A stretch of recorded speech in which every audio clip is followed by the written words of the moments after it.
ఈరోజు ఆయన ఆజ్ఞలు బట్టి అధికంగా ఆనందించేవాడు ధన్యుడు. ఆ మాటలు నేర్చుకుందాము. దాని ముందుగా ఆరాధించుకుందాం దేవుణ్ణి.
కలుగునుగాక.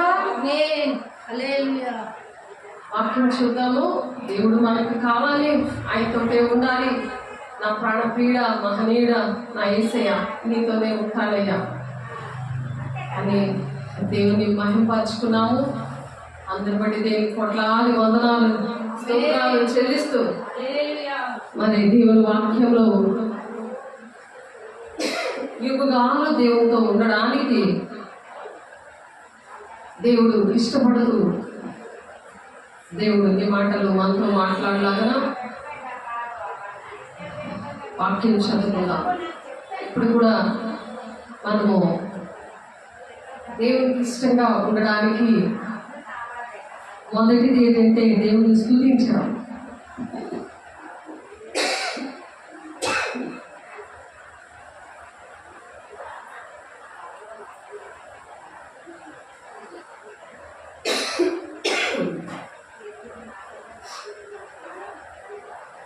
దేవుణ్ణి మనం ఎప్పుడైతే స్తుతిస్తామో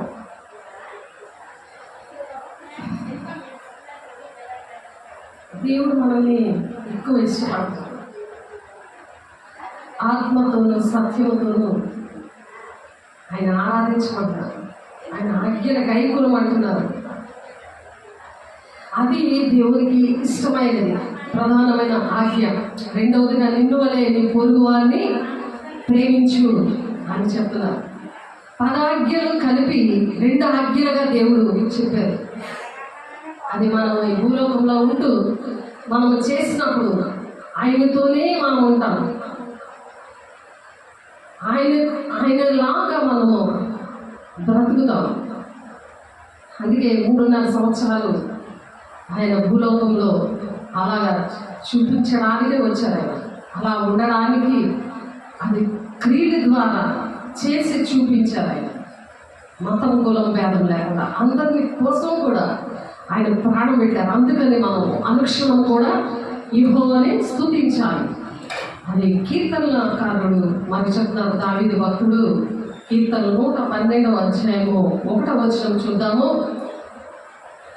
యెహోవాను స్తుతించడి, యెహోవా యందు భయభక్తులు గలవాడు, ఆయన ఆజ్ఞల బట్టి అధికముగా ఆనందించేవాడు ధన్యుడు.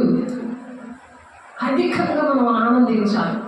ఎందుకంటే మన కోసం ప్రాణం పెట్టేవారు ఎవరు కూడా భూలోకంలో లేరు.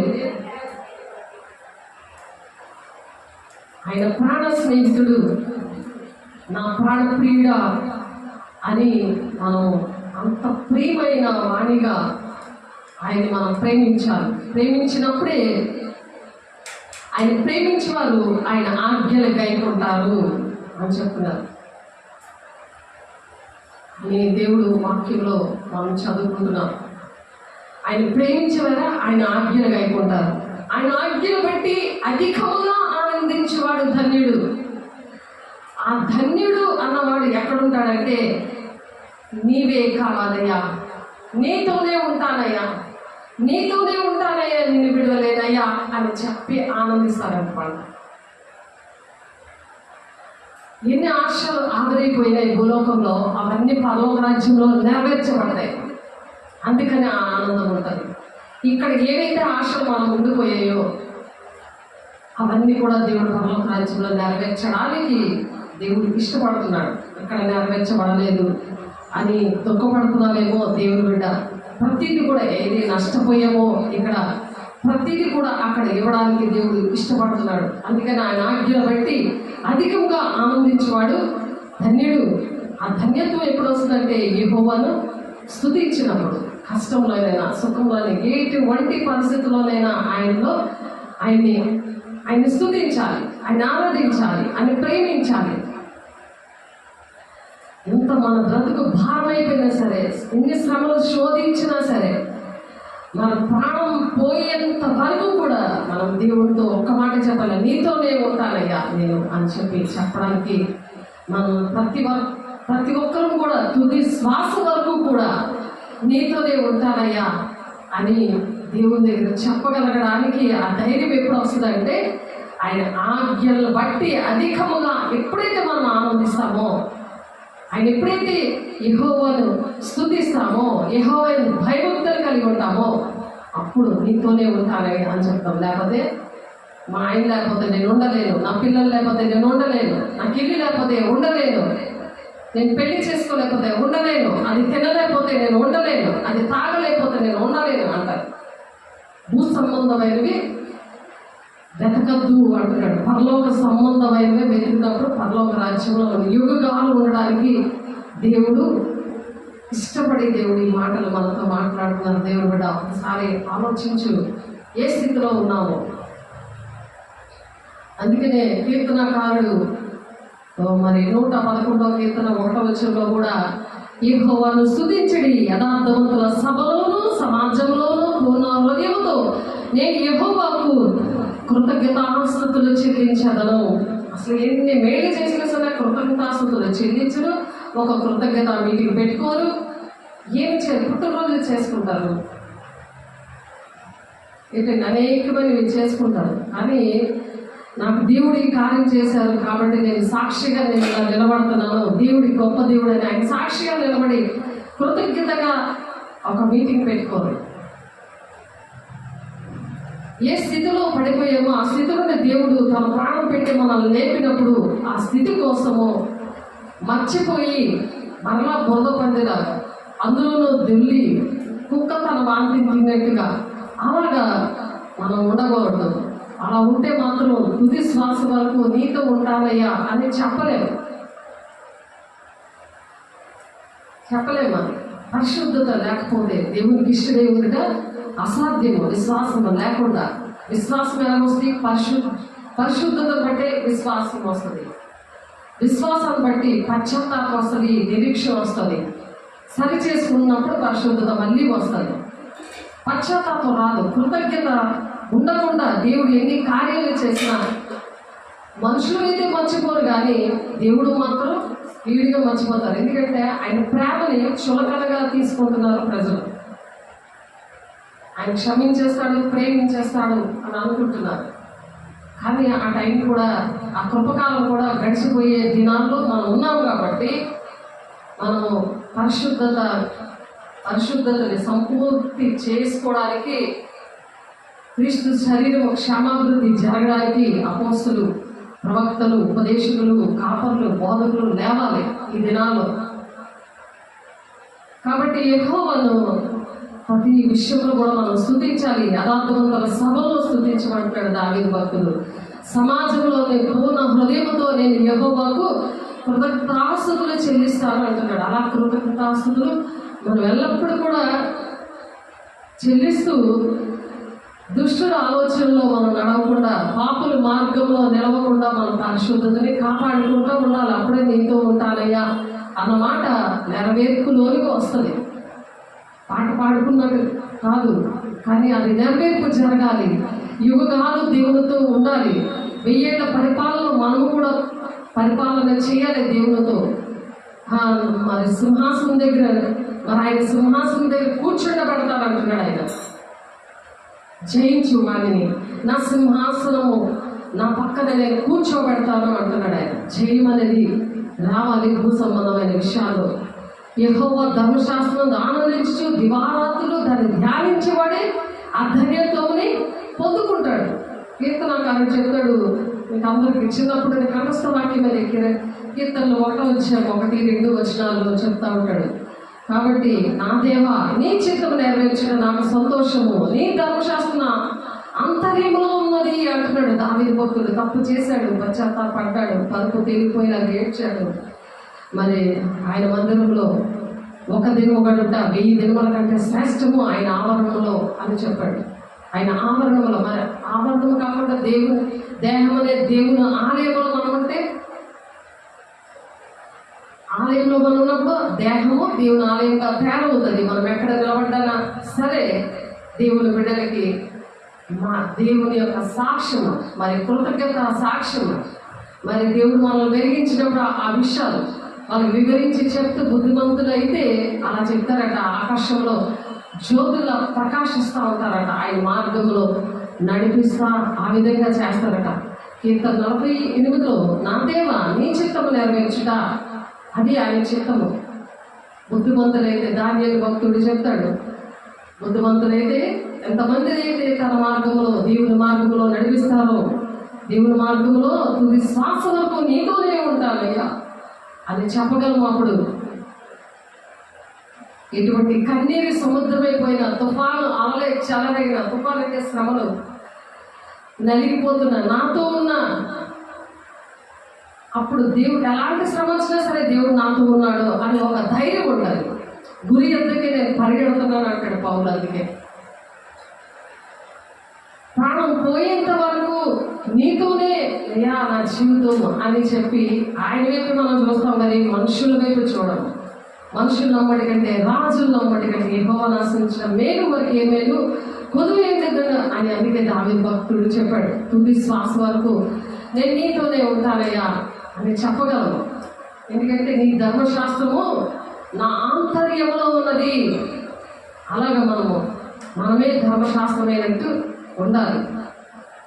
ఆ విధంగా మన లైఫ్ స్టైల్ అలా ఉండాలని దేవుడు ఆశపడుతున్నారు. కాబట్టి మనం దేనైతే విగ్రహంగా మనం చేసుకోకూడదు. చేతులుండి ముట్టుకోను, పాములుండి నడువు, గొంతుతో మాట్లాడు, వాటిని చేయబడును, వాటి ఎంత నమ్మకం ఉంచి వారందరూ వాటి బట్టి వారై ఉన్నారు. ఇశ్రాయేలులారా యెహోవాను నమ్ముకొనుడి, ఆయన వారికి సహాయము, వారికి కేడము, అహరోను వంశస్థులారా అని చెప్తున్నాడు ఆయన. దావీదు భక్తుడు చెప్తున్నారు, ఆయన వారికి సహాయము, వారికి కేడము, యెహోవా యందు భయభక్తులు గల వారులారా, యెహోవా యందు నమ్మిక ఉంచి ఆయన వారికి సహాయము, వారికి కేడము. యెహోవా మమ్మల్ని మర్చిపోలేదు, ఆయన మమ్మల్ని ఆశీర్వదించును, ఆయన ఇశ్రాయేలును ఆశీర్వదించును, అహరోను వంశస్థులను ఆశీర్వదించును. పిల్లలనేమి పెద్దలనేమి తన యందు భయభక్తులు గల వారికి యెహోవా ఆశీర్వదించును. భయం భక్తి లేకుండా దేవుడు నన్ను ఆశీర్వదించాలి అని ప్రార్థన చేయమంటారు మా దగ్గరికి వచ్చి. మరి గవర్నమెంట్ రూల్స్ పాటించబోతే సచివాలయంలో రేషన్ ఎవరు, మరి ఏటీఎం దగ్గరికి వెళ్తే డబ్బులు ఇవ్వరు, దానికి రూల్స్ ఉంటాయి కదా, దానికి ఒక పిన్ ఉంటుంది. మరి దేవుడి విషయంలో కూడా యెహోవా తన యందు భయభక్తులు గల వారిని యెహోవా ఆశీర్వదిస్తాడట. యెహోవా మిమ్మల్ని మీ పిల్లలు వృద్ధి పొందును, భూమి ఆకాశంలో సృజించిన యెహోవా చేత మీరు ఆశీర్వదించబడిన వారు అంటున్నారు. మనం దేవుడు ఆ భూమి ఆకాశాన్ని సృజించిన యెహోవా చేత మనము ఆశీర్వదించబడిన వారు అని నేను కీర్తనకారుడు చెప్తున్నాడు. 115వ కీర్తన 15వ వచనం, భూమి ఆకాశం సృజించిన యెహోవా చేత మీరు ఆశీర్వదించబడిన వారు. రాసుకోండి మీ డైరీలో, మేము భయభక్తులుగా ఉండాలి, ఆయనతోనే మన జీవితం తుది శ్వాస వరకు దేవా నీతోనే ఉంటానయ్యా, అటువంటి ఆశీర్వాదం మనం కోరుకోవాలి. ఆకాశములు యెహోవా వశము, భూమిని ఆయన నరులకు ఇచ్చున్నాడు. ఆకాశం ఆయన వశం, భూమిని ఏమో నరులకు ఇచ్చాడు ఆయన. మరి చనిపోయిన వారు దేవుని స్తుతించలేరు కదా, మనం బ్రతికున్నాము, మనం దేవుని ప్రతిక్షణ కూడా స్తుతించాలి. అందుకని ఆయన ఆజ్ఞలు గైకున్నప్పుడే స్తుతించగలము, లేకపోతే కృతజ్ఞత హృదయము రాదు. కాబట్టి మృతులను మౌన స్థితిలోనికి దిగిపోవు వారు యెహోవాను స్తుతింపరు.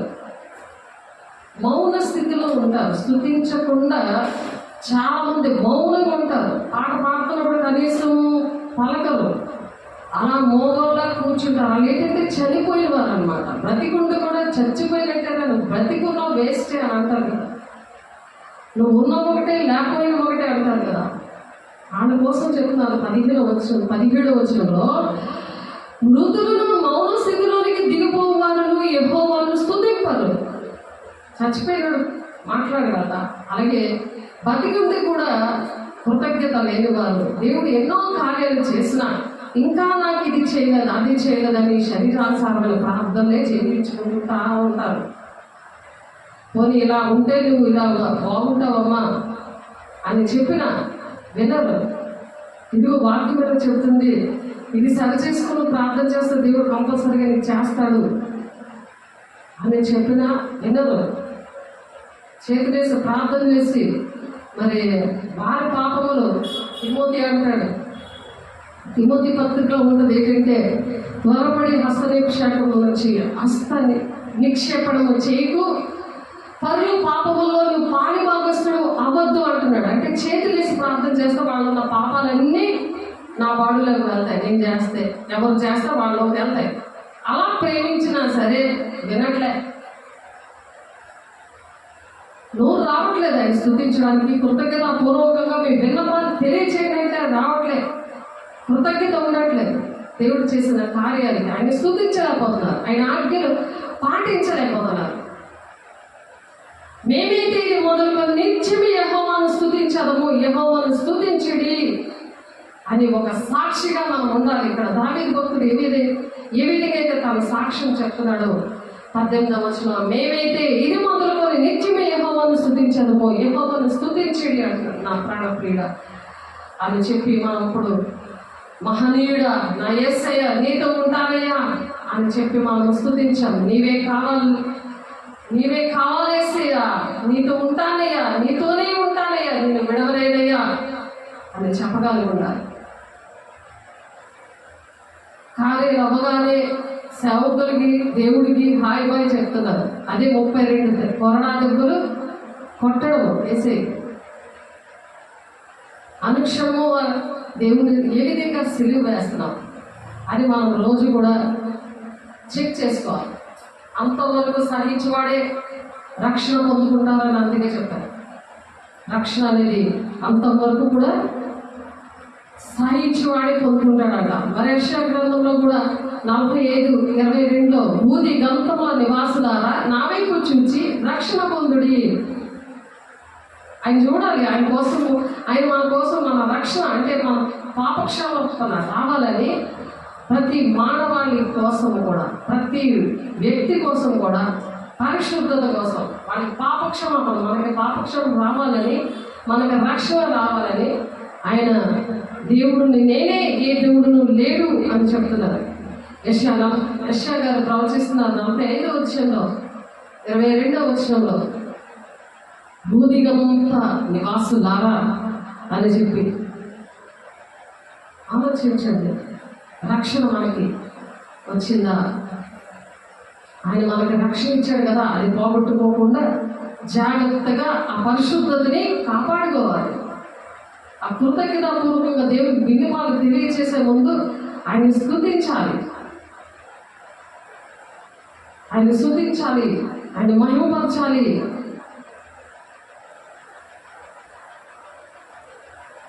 ఇక్కడ కీర్తనకారుడు చెప్తున్నాడు 118వ కీర్తన 17-19 వచనాల్లో, నేను చావును సజీవుడనే యెహోవా క్రియలను వివరించగలను. యెహోవా నన్ను కఠినముగా శిక్షించను కానీ ఆయన నన్ను మరణములకు అప్పగింపలేదు. పనిష్మెంట్ పెట్టాడు దావీదుకి. కఠినముగా దేవుడు నాకు శిక్ష పెట్టాడు కానీ నాకు మరణానికి దేవుడు అప్పగించలేదు. ఏదైనా బాధలో ఉన్నావా, కన్నీరు సముద్రమై పారిన, సముద్రమై పోయిన, తుఫాను అలలే చెలరేగిపోయినా సరే మనం దేవునికి పాదాలను విడచిపెట్టకూడదు. నీతోనే నేను ఉంటానయ్యా అని చెప్పి దేవునితోనే అనాలి ప్రతి ఒక్కరు కూడా. నేను చచ్చినట్లు నీతి గుమ్మములు తీయుడి, నేను వాటిలో ప్రవేశించి యెహోవాకు కృతజ్ఞతాస్తుతులు చెల్లించగలను. నీతిగా మనం ఉండాలి. నీతి గుమ్మములు తీయుడి అంటున్నాడు. నేను వచ్చినట్లు నీతి గుమ్మములు తీయుడి, నేను వాటిలో ప్రవేశించి యెహోవాకు కృతజ్ఞతాస్తుతులు చెల్లించగలను. ఎల్లప్పుడూ కూడా ఆయన కృతజ్ఞతాస్తుతులు చెల్లించాలి. ఎవరికైనా థ్యాంక్స్ చెప్పకపోతే చాలా బాధపడిపోతారు. మరి దేవుడికి కృతజ్ఞతాస్తుతులు చెల్లించడానికి ఎప్పుడు డబ్బులు ఖర్చు అవ్వవు కదా, అది హృదయంలో నుంచి రావాలి. ఆ కృతజ్ఞతాస్తుతులు చెల్లించబడు. దావీదు ఆ విధంగా చెల్లించాడు. అనుదినము నేను నిన్ను స్తుతించదను, నిత్యము నీ నామమును స్తుతించదను అంటున్నాడు 145వ కీర్తన 2వ వచనంలో. ఎప్పుడు కూడా మనం ఏ బాధలో ఉన్నా, కష్టంలో ఉన్నా మనం ఆయన స్తుతించాలి. ఆయన స్తుతించినప్పుడు ఆయన సన్నిధిని మనము అనుభవిస్తాం అన్నమాట. ఏ విషయంలో అయితే మనం బాధపడుతుంటామో ఆ బాధ నుండి దేవుడు విడుదలిస్తాడు. అలా నమ్మాలి, నమ్మి దేవుడిని స్తుతించాలి. దేవా నాకు ఈ కార్యం చేస్తున్నావయ్యా, నీకు వందనాలయ్యా. దాని ముందుగా సరి చేసుకోవాలి, దిద్దుబాటు చేసుకోవాలి. 50 వచనంలో దావీదు భక్తుడు చెప్తాడు, దిద్దుబాటు నీకు అసహ్యం కదా అని, నా మాటలు వెనక త్రోసేస్తున్నావని, దొంగలతో వేగిపిస్తున్నావు, విభచారంతో సాంగత్యం చేస్తున్నావు, తల్లి కుమారుల మీద అపనింద మోపుతున్నావు, ఇట్టి కార్యాలు చేసినా సరే నేను మౌనంగా ఉన్నాను, నువ్వు నా వంటి వాడివే కదా అని అనుకుంటున్నావు. ఇవన్నీ కూడా నేను ఒకసారి లైన్గా చూపించి చీట్ చేస్తాను, తప్పించడం అవును ఉండడం అని చెప్తున్నాడు. ఎందుకంటే దిద్దుబాటు అసహ్యం చేసుకుంటే అంత ప్రమాదం, చీట్ చేస్తే చచ్చిపోతాం కదా. అలాంటి ఆపదలు రాకముందే దేవుని దగ్గర బతులాడుకోవాలి, ఆయన స్తుతించాలి, ఆయన కీర్తించి కొనియాడాలి, ఆయనతో మాట్లాడుకోవాలి.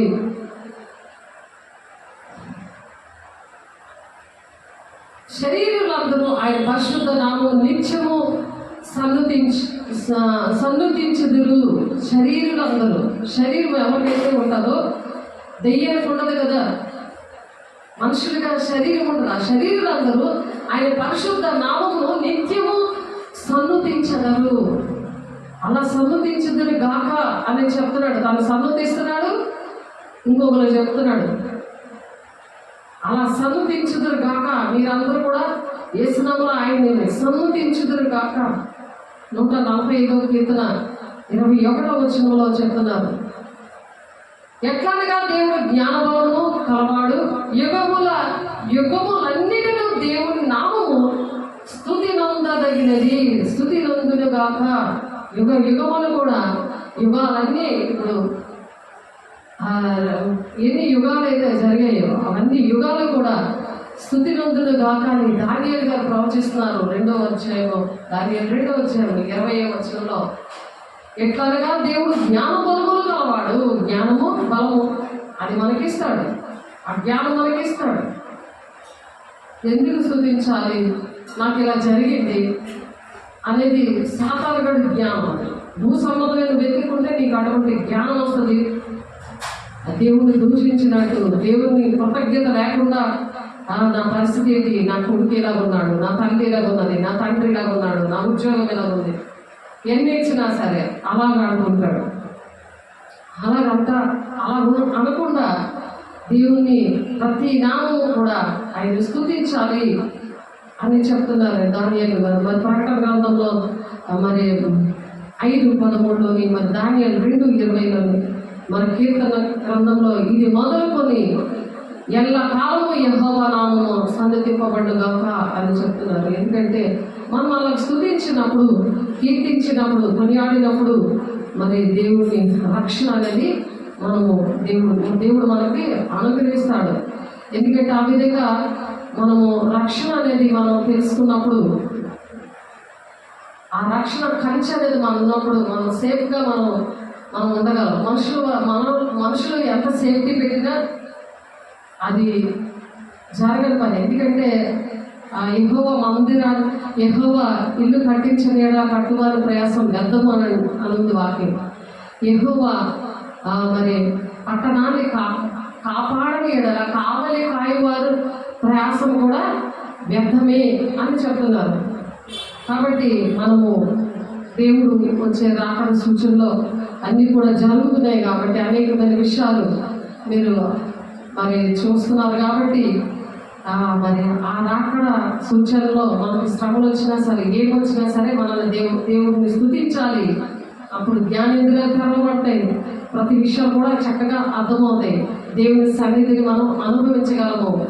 ఎందుకంటే మరి ప్రకటన గ్రంథంలో 22వ అధ్యాయంలో 22:12వ వచనంలో అక్కడ యోహాను గారికి దర్శనంలో చెప్తున్నాడు ఆయన, ఇదిగో త్వరగా వచ్చుచున్నాను, వాని క్రియ చొప్పున ప్రతి వానికి ఇచ్చుటకు నేను సిద్ధపరిచిన జీతము నా యొద్ద ఉన్నది.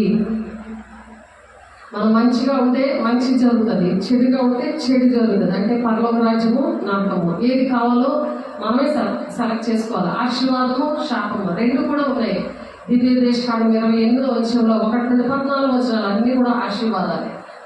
మరి 68 వచనాలు 14 నుండి 68 వచనాలు అందరింటిలో ఉన్నవి కూడా అవన్నీ కూడా ఉంటాయి. ఎందుకంటే మనం ఎలా ఉంటున్నాం, ఆయన స్తుతిస్తూ ఆయన ఆజ్ఞలు గాయకుంటున్నామా లేదా, ఆయన ఆజ్ఞలు గైకొని ఆయనకి ఇష్టంగా నడుస్తున్నామా లేదా? ఆయన ఆజ్ఞలను బట్టి అధికముగా ఆనందించేవాడు ధన్యుడు అంటున్నాడు. ఆ ధన్యత్వం ఏంటి అంటే, ఆయన ఇదిగో త్వరగా వస్తున్నాను, వారి వారి క్రియలు చెప్పిన ప్రతి వారికి ఇచ్చినకు నేను సిద్ధపరిచిన జీతము నా యొద్ద ఉన్నది. ప్రకటన 22:12 మరి యోహాన్ గారు చెప్తున్నారు. ఆ దర్శనం చూసి మరి ప్రవచనం అది కీర్తనాకారుడు చెప్తున్నాడు. 112వ కీర్తనలో చెప్తున్నారు ఆ మాట. ఆయన ఆజ్ఞలు గైకొని అధికంగా, ఆజ్ఞలు బట్టి అధికముగా ఆనందించువాడు ధన్యుడు.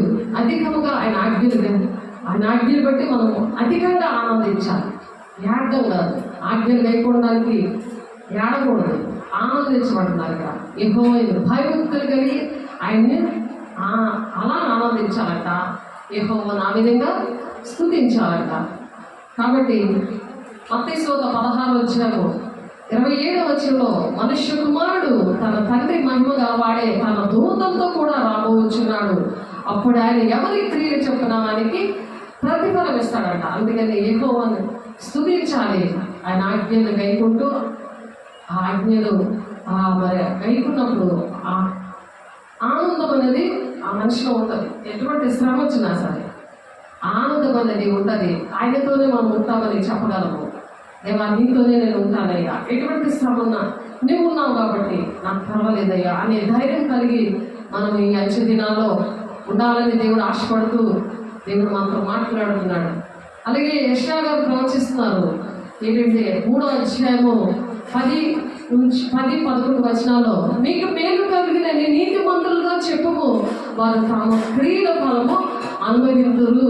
నీతి మంతులతో మనం చెప్పాలి ఏంటంటే, మీకు నీతి మంతులతో చెప్పుము, వారు తమ క్రియల ఫలము అనుభవింతురు. మీరు ఆశీర్వదించబడతారు, మీకు తప్పగా జరుగుతుంది అని వాళ్ళతో చెప్పాలి, అందరితో కాదు.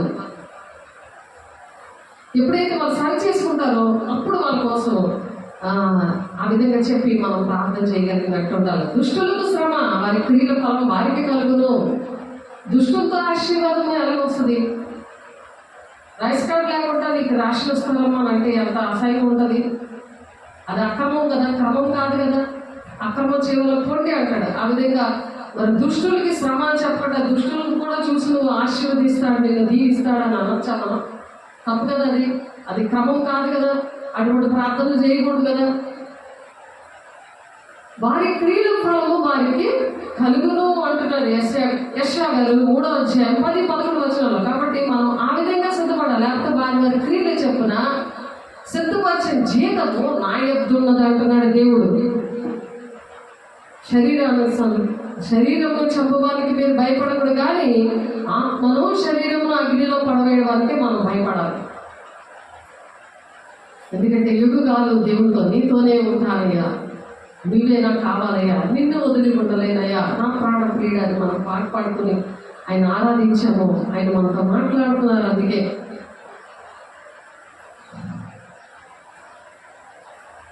మొదటి కొరింథీయులకు రాసిన పత్రిక 9వ అధ్యాయం చూడండి. మీకోసం చదువుతున్నాను. 17-18 ఇది నేను ఇష్టపడి చేసిన యెడల నాకు జీతము దొరుకును, ఇష్టపడకపోయినను గృహ నిర్వాహకత్వము నాకు అప్పగింపబడేను. అట్లయితే నాకు జీతమేమి?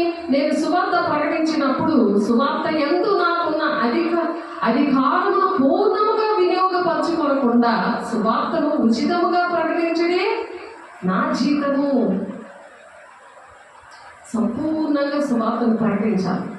శుభమైన వార్త. దేవుడు మన కోసం పశువుల పాత్రలో జన్మించాడు.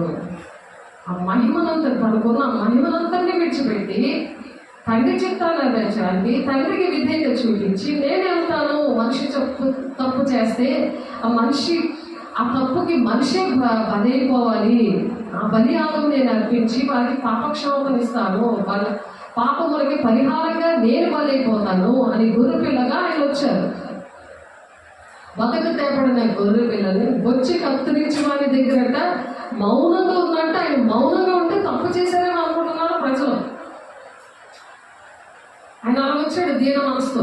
అహంకారంతో ఉంటే మేక అహంకారంతో ఉంటుంది, తప్పు అసలు ఒప్పుకోదు. కానీ ఈయన తప్పు చేయలేదు, మన తప్పులన్నీ ఆయన మీద వేసుకున్నాడు. పరిశుద్ధంగా జన్మించాడు. పరిశుద్ధాత్మ శక్తి వల్లే ఆయన జన్మించాడు. పాపము రక్తం ఆయనలో లేదు కాబట్టి పాపము రక్తముతో ఉన్నది అది బలి అవ్వదు.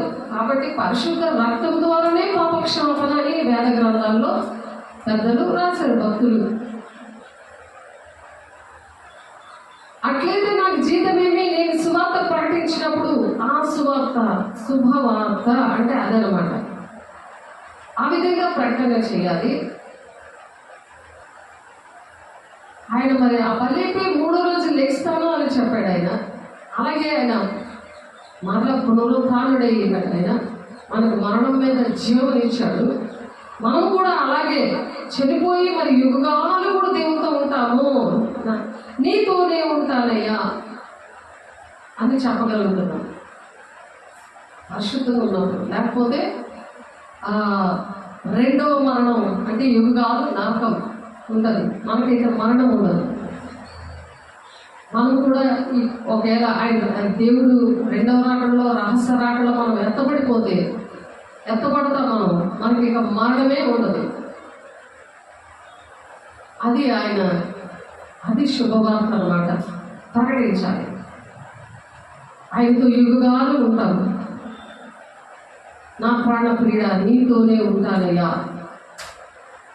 అని మనం చెప్పగలుగుతారు. ఆ విధంగా మనం ఆయన స్తుతి యాగము అర్పించేవాడు తన మార్గాన్ని సరళం చేసుకుంటాడు అని చెప్పిన మాట నెరవేర్పులోనికి వస్తుంది.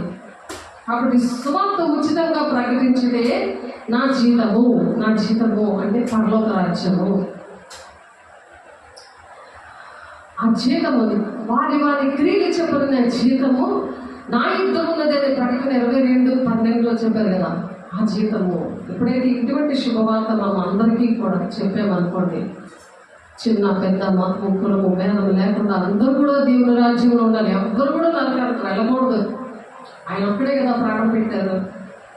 ఆయన ప్రాణం పెట్టి మళ్ళీ వెంటనే ఆయన సమాధి ఇంకా ఖాళీగానే ఉంది కదా. ఎవరి సమాధి ఖాళీగా లేదు కదా. ఆయన చెప్పేది చేశారు. క్రీస్తు శకము క్రీస్తు పూర్వము ఏటేటి జరిగే అంత చరిత్ర అంతా ఉంది కదా. అందరికీ కూడా ఆయన ఎవరు ఏమడిగినా సరే స్వస్థత లేటి చనిపోయిన లేపడం పెట్టి గుడ్డివారు అన్నీ కూడా దేవుడు కార్యాలు చేశారు కదా. అలాగే మనం కూడా చెయ్యాలని దేవుడు ఆ 3.5 సంవత్సరాలు నేర్పించడానికే వచ్చారు. అలాగే మనం ప్రాణం పెట్టాలి.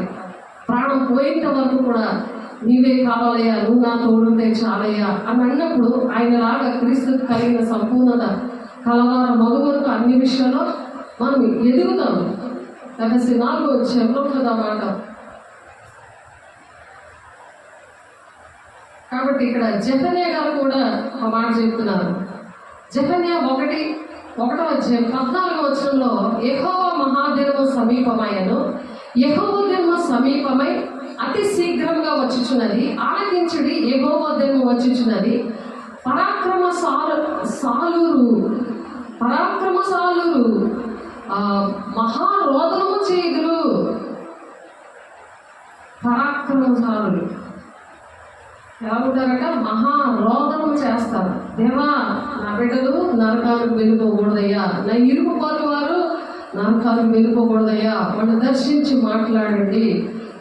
పశువు మనసు తీసి మానవ మనసు పెట్టండి. పశువులాగా ప్రవర్తిస్తున్నారు నా పిల్లలు, నా భర్త, నా భార్య, నా ఇంటి వారు, నా ఇరుగు పొరుగు వారు, నా కుటుంబము, నా సంఘము, మరి నా మండలాలు ఎన్నున్నాయో మన దేశంలో, గ్రామాలు, జిల్లాలు, మరి దేశాలు ఎలాగా శాంతి లేకుండా అయిపోయిందో వాళ్ళ కోసం అంట పరాక్రమశాలులు ఉన్నారు. వారు మహారోదనం చేస్తారట. ఆ మహాదినము సమీపమైందంట. యెహోవా దినము సమీపమై అతి శీఘ్రంగా వస్తుంది. అంటే వారి క్రియలు చెప్పిన వారి జీతం సిద్ధపరిచాడు కదా, ఆ టైం వచ్చేసింది అని పరాక్రమశాలులు ఏం చేస్తున్నారు? మహారోదనం చేస్తున్నారంట. అలా రోదనము మనం చేసే స్త్రీలను పిలవనంపండి అని ఉంది విలాప వాక్యంలో. అంటే కన్నీరుతో, రోదనతో, వేదనతో, దుఃఖముతో. అది దేవుడు ప్రేమించినప్పుడు దేవుడు ఆజ్ఞలు అనమాట. అది ఆజ్ఞలు ఏంటంటే ప్రతి ఒక్కరిని కూడా ఆ విధంగా రక్షించడానికి మనం ప్రార్థన చేయాలి, అలా కోరుకోవాలి. స్వార్థం లేకుండా. స్వార్థ ప్రియులు దేవుని రాజ్యానికి వెళ్ళరు. ఇక్కడ ఆది కాండంలో ఒక మాట ఉంటుంది. ఆది కాండంలో అబ్రహాం గారు ప్రార్థన చేస్తారు.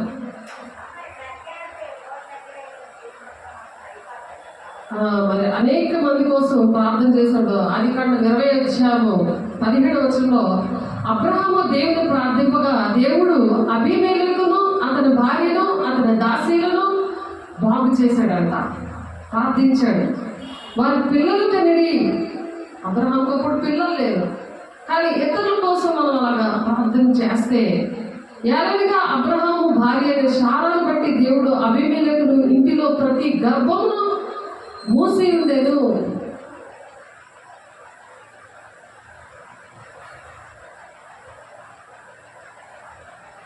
అబీమెలెకు ఇంటిలో ప్రతి గర్భాన్ని మూసేశాడంట శారాను బట్టి. ఎప్పుడైతే అబ్రహాము దేవుడు ప్రార్థించాడో అబీమెలెకు అతని భార్యను అతని దాసీలను బాగు చేశాడట దేవుడు. అబ్రహాం ప్రార్థన చేయగానే అప్పుడు వాళ్ళ పిల్లలకు అన్నారట. ఆ పక్కన 21 ఆది కాండం 20:17-18 ఈ మాటలు ఉన్నాయి. 21 వచ్చేసరికి యెహోవా తను చెప్పిన ప్రకారం శారాను దర్శించని యెహోవా తాను ఇచ్చిన మాట చొప్పున శారాను గురించి చేశాను. ఎట్లనగా దేవుడు అబ్రహాముతో చెప్పిన నిర్ణయ కాలంలో శారా గర్భవతి అయి అతని ముసలితనమందు అతనికి కుమారుని కనెను.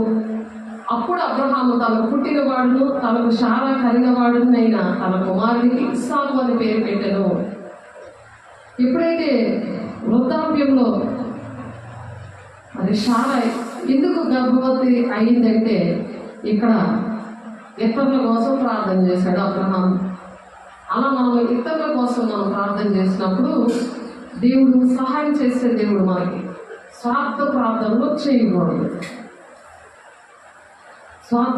స్వార్థంగా నాకే దీవించయ్యా, నన్ను ఆశీర్వది అలా చేయకూడదు. అబీమెలెకు కోసం ప్రార్థన చేస్తాడు. అబీమెలెకు అతని భార్య కోసం అతని దాసీల కోసం వాళ్ళ పిల్లల కోసం చేసినప్పుడు వాళ్ళు బాగు చేశాడు. ప్రతి ఒక్కరు కూడా పిల్లలు కలిగారనమాట. మనం ఏ సమస్యలో ఉండి బాధపడతామో ఆ సమస్య విషయంలో మనకు అంత భారం ఉంటుంది కాబట్టి ఇతరులకు కూడా అదే సమస్యలో ఉన్న వాళ్ళని మనం ప్రార్థన చేయాలి. నాకే పిల్లలు లేదు నేనెందుకు ప్రార్థన చేస్తాను అనకూడదు. నా ఇల్లే బాగులేదు నేనెందుకు ప్రార్థన చేస్తాను అని అనకూడదు. అది మనం ఇక్కడ నేర్చుకోవాలి.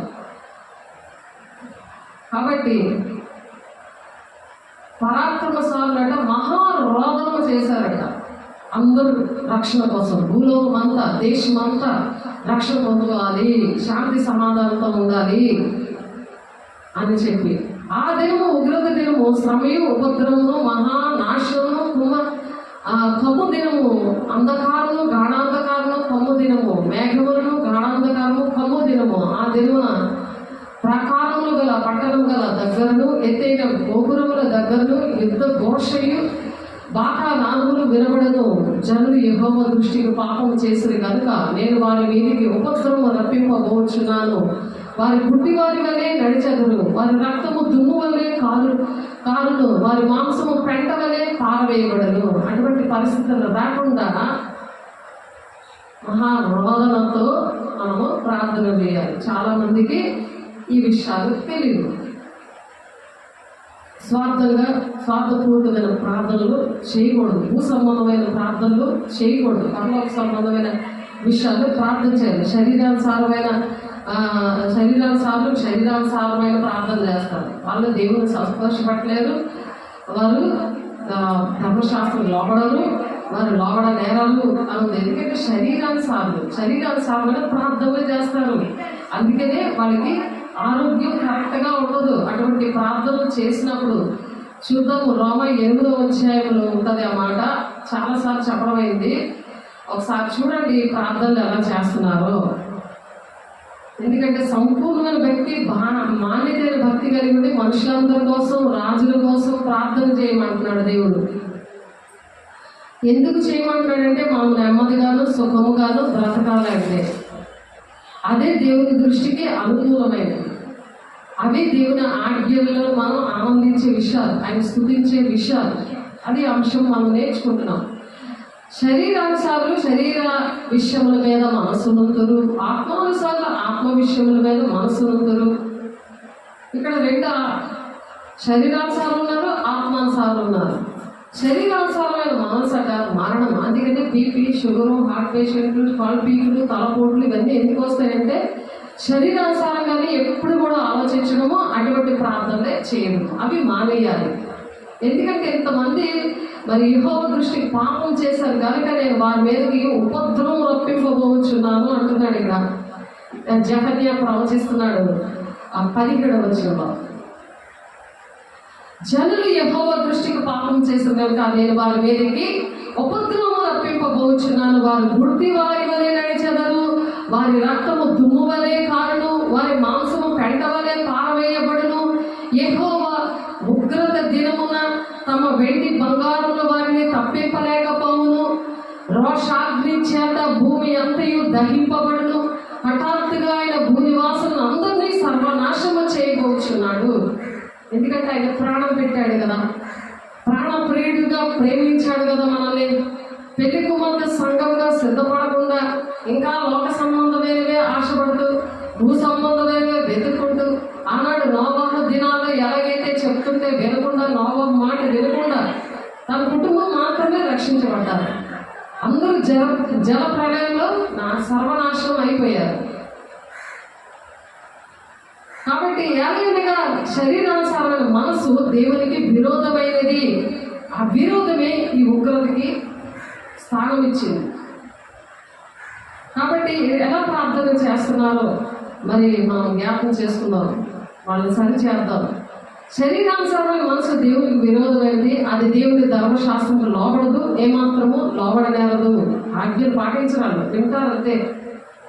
దేవుడు క్షమించే దేవుడు, ప్రేమించే దేవుడు, ప్రాణం పెట్టే దేవుడు అని సాతాను కూడా బోధ చేస్తుంటాడు చెవు దగ్గర. మరి గోధుమలు విత్తితే ఆడొచ్చి గురుగులు విత్తే సరిపోతాడు. అవి రెండు ఒక దగ్గర ఎదుగుతుంటాయి. ఒక దేవుడి పిల్లలు, పక్కన దుష్టుడు పిల్లలు. వాళ్ళిద్దరికి ఇంట్లో పడదు. అందుకే సంఘంలో పడదు, చర్చిలో మరి అలాగే డ్యూటీల్లో పడదు, దేశంలో కూడా అవే గొడవలు, మరి ఉద్యోగంలో కూడా అలాగే ఉంటుంది. కానీ ఎన్ని శ్రమలు వచ్చినా నీవే నాకు కావాలయ్యా అని, నా ప్రాణ ప్రియుడా నీ కోసం నేను బ్రతుకుతానయ్యా అని చెప్పి మనం ఎప్పుడైతే అంటామో దేవుని సన్నిధి కొరతలేని ఆత్మతో దేవుడు నింపి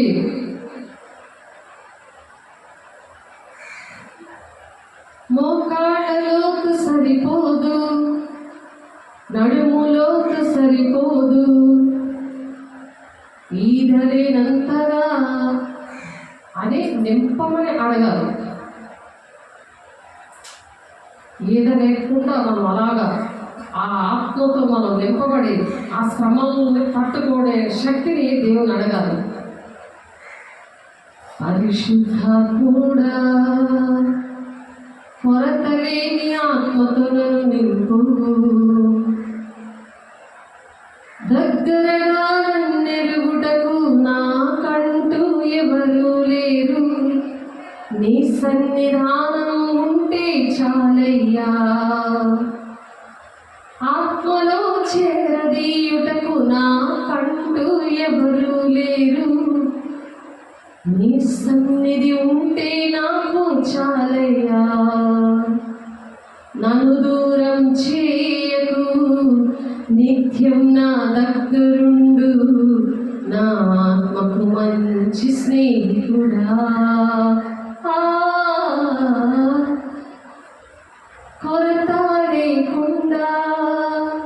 కొరత లేకుండా కొలమానం లేకుండా నీ ఆత్మతో నింపు.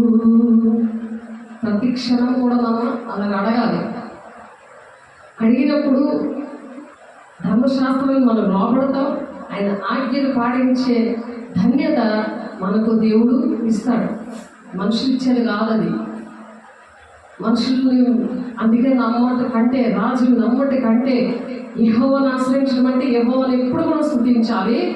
యెహోవాను స్తుతించాలి, ఆయన ఆజ్ఞలు బట్టి అధికముగా అలాగా ఆనందించాలి. ఆయన ఒక్కడే, ఇంకెవరు మనకేం చేయలేదు. మనం అంటే తెలుసుకునేది మన హృదయం ఎరిగిన దేవుడు ఆయనే. అటువంటి మనం ఎన్ని చేసినా సరే వాళ్ళకి ఇష్టంగా లేకుండా దుష్టుడే చేసేస్తాడు. ఎందుకంటే శరీరానుసారం ఉంటారు కదా. శరీరానుసారమైన మనసు, ఆత్మానుసారమైన మనసు ఉంది. ఇక్కడ ఆత్మానుసారమైన మనసు జీవము సమాధానములై ఉన్నది. సమాధానం ఉండదు. ఆత్మానుసారమైన మనసు సమాధానం పోతుంది, అలాగే ఆరోగ్యం ఉంటుంది. జీవము ఆత్మానుసారమైన మనసు జీవము సమాధానమై ఉన్నది. యాలైనగా శరీరానుసారమైన మనసు దేవునికి విరోధమైనది. విరోధమే. దేవునికే విరోధం అంటే మనకు విరోధంగా ఉండరా?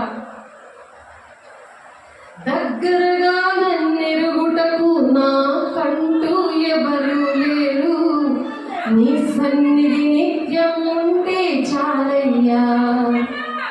ఆత్మలో చేరదీయుటకు నాకంటూ ఎవరు లేరు, నీ సన్నిధి నిత్యం ఉంటే చాలయ్యా. నన్ను దూరం చేయకు, నిత్యం నా దగ్గరుండు, నా ఆత్మకు మంచి స్నేహితుడా. మనసు పాడైపోయింది అనుకుంటారు, తాగేసుకుంటారు, సిగరెట్ తాగుతారు, డ్రింక్ చేస్తారు, బూతులాడేసి ఎదుటో మీద గోండాయిజం చేసి చక్క పడుకుంటారు. శాంతిగా ఉంటుంది. సినిమాకి వెళ్ళిపోతే శాంతిగా ఉంటుంది. మైండ్ ఖరాబ్ అవ్వదు, ఇంకా ప్రశాంతంగా ఉంటుంది. అది సాధారణగాడు. అలాగే శరీరానుసారమైన మనసు అలాగే ఏర్పడి చేస్తాడు. ఇక్కడ దేవుని మనసుతో మనము అలాగ అడగాలి. దేవుని ఆత్మను మనం అలాగ అడగాలి. మనల్ని అందరూ అర్థం చేసుకోరు. దేవుని ఆత్మ ఉన్నవాళ్ళు శరీరానుసారం మనల్ని అర్థం చేసుకోరు.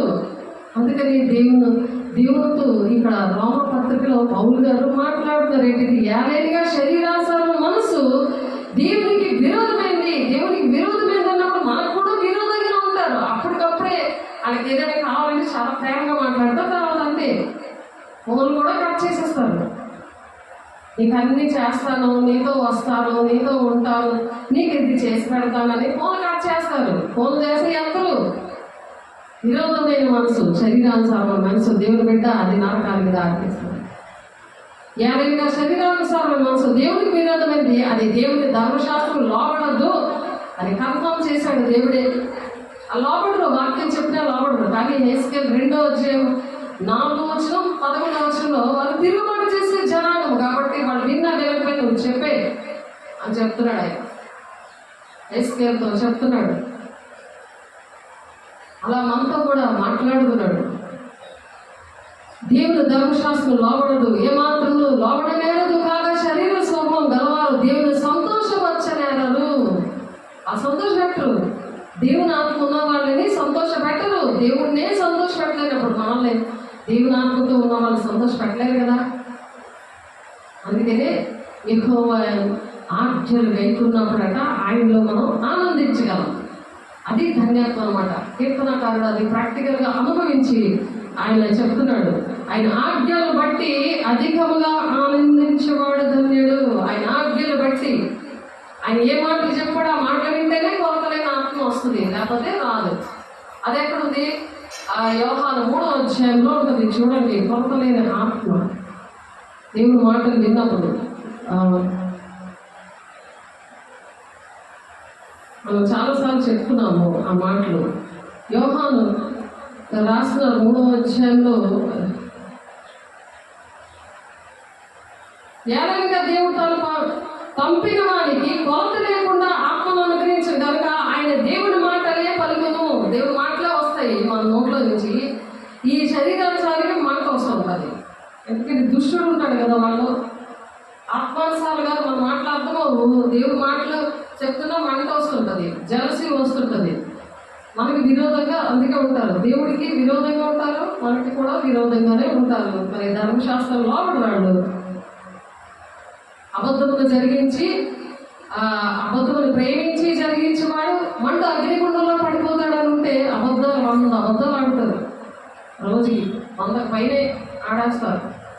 దేవుడు క్షమించే దేవుడు, ప్రేమించే దేవుడు, అని కరుణామయుడు అని సాతాను గడు చెప్తుంటే వాళ్ళు అలా నడుస్తూ ఉంటారు. అందుకనే దేవుని ఆత్మని నుండి నన్ను తీసివేయద్దు ప్రభాని దావీదు భక్తుడే ఇచ్చాడు. నీ ఆత్మ నాతో తీసివేయద్దు, నీ రక్షణ ఆనందము నాకు మరలా పుట్టించాడు.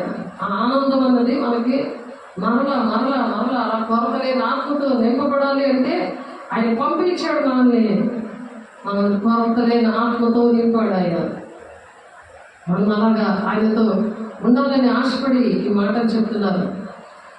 కుమారుని విశ్వాసం ఉంచేవాడు నిత్య జీవం గలవాడు, కుమారుని విధేయుడు కానివాడు జీవం చూడగానే దేవుని ఉగ్రత వాని మీద నిలబడను అన్నారు కదా. ఆ ఉగ్రతే 36వ వచనం, యోహాను 3:36 వచనంలో ఆ విధేయత లేకపోతే దేవుని పిల్లలు చెప్తున్నప్పుడు, నీకు తెలియనప్పుడు దేవుని పిల్లలు చెప్పినప్పుడు వినాలి. లేకపోతే ప్రమాదం ఏంటంటే మరి జఫన్య గారు ఇక్కడ చెప్తున్నారు, ప్రవచిస్తున్నారు 18వ వచనంలో, యెహోవా ఉగ్రత దినమున తమ వెండి బంగారంలో వారిని తప్పింపలేకపోవును. నా దగ్గర బంగారం ఉంది, వెండి ఉన్నది, ఆస్తి ఉంది, కోటీశ్వరుని కార్లు ఉన్నాయి, ఇవన్నీ మనం అనుకుంటే అవి తప్పించలేవట. రోషాగ్ని చేత భూమి అంతా దహింపబడును, హఠాత్తుగా ఆయన భూనివాసులు అందరినీ సర్వనాశనం చేయబోచున్నాడు.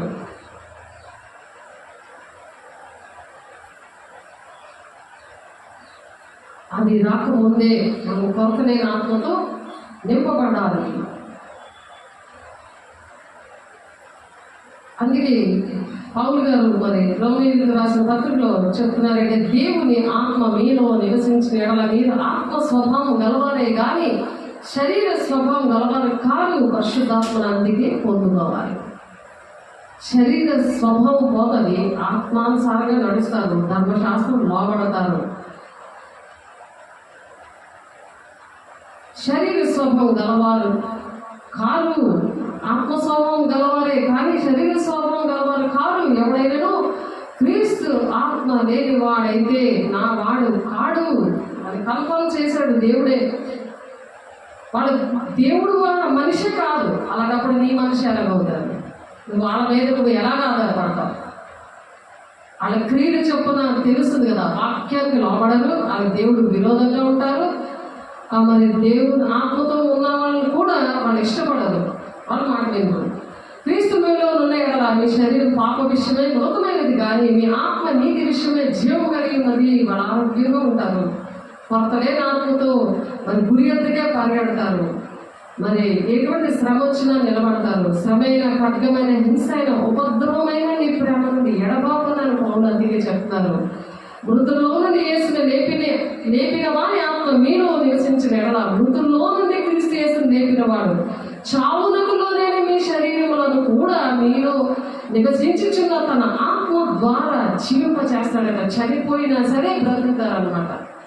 చావునకు లోనైపోయిన మీ శరీరములను కూడా మీలో నివసించుచున్న తన ఆత్మ ద్వారా జీవింప చేస్తాడు. పరిశుద్ధాత్మ కొరకలేని ఆత్మతో నింపబడుతున్నప్పుడు దేవుడు మరి అలాంటి బలాన్ని ఇస్తాడట, అలాంటి జీవముతో నింపుతాడట. కాబట్టి సహోదరులారా, శరీరానుసారంగా ప్రవర్తించడకు మన శరీరములకు రుణస్థులకు కాము అని మట్టయిపోతుంది, మనతో ఉండదు.